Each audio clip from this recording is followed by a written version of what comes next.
Alright, welcome back everyone. Dr. Ben, not a real doctor here. And today I want to talk to you about one of my favorite hip stretches. It's a pretty simple stretch. You're only going to need something like this stretch cord here to help you get a hold of your foot. This is going to be one of those stretches that you're going to be nice and relaxed while you're doing, and you're going to hold for a long time. We're talking 2 to 5 minutes here. It is a passive stretch, and it's one that's not too complicated. You can do it pretty much anywhere. And like I said, you just need this to help you out. I'll show you the basic stretch and then give you some pointers so that you can make sure you're stretching the right area. This one is going to help stretch everything all the way down the outside of your leg, the outside of your hip, and all the way up into your lower back, and maybe even mid-back a little bit. So first lie on your back and pick your leg up in the air. You're going to put your stretch cord over the ball of your foot.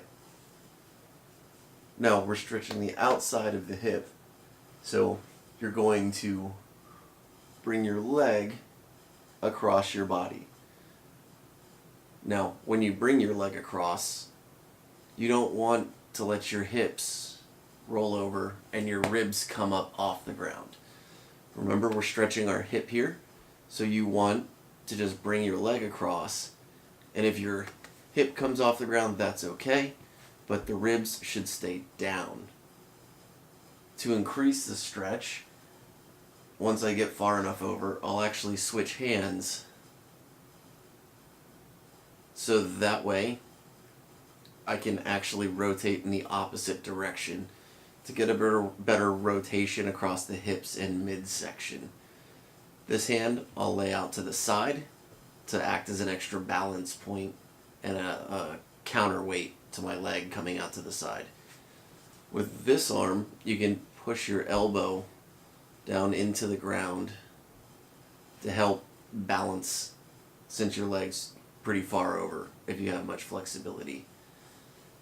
Now, while you're bringing your leg across your body, you can also pull your leg up towards your head. If you want to get really advanced so that you can keep the stretch going for a really long time, I've got a wall here. I can scoot a little closer to the wall, get in position, and then I can just kind of set my leg on the wall. And this will help hold the position as well. Now, like I said, you want to hold this stretch for about 2 to 5 minutes. And it's going to stretch everything along the outside of the foot, the lower leg, the outside of your quad, and into your hip. Depending on how tight your glutes are, you may start to feel this a little bit in your lower back as well.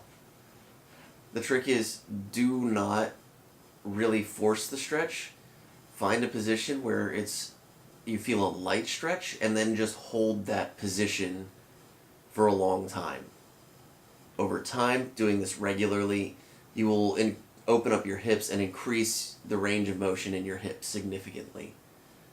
This is a really good stretch to help relieve lower back pain, because sometimes lower back pain is related to tight glutes, and this does a really good job of releasing the glutes and opening up your hips.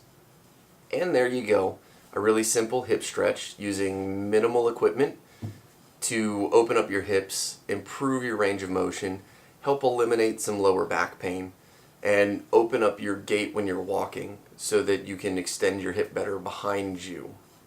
In the event you don't have something like this, a really simple trick is to just take a sheet and roll it up into basically, or a sheet or a towel, anything like that. You can just put that over your foot and then use that to pull on.